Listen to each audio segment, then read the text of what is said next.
This ugly pile of exhaust pipes is our new True Quad exhaust header setup. I got a free Craftsman. That thing's been in there since 2005.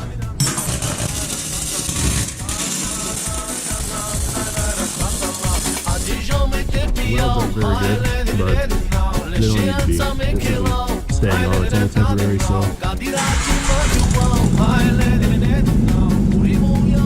Looks like I have a head gasket.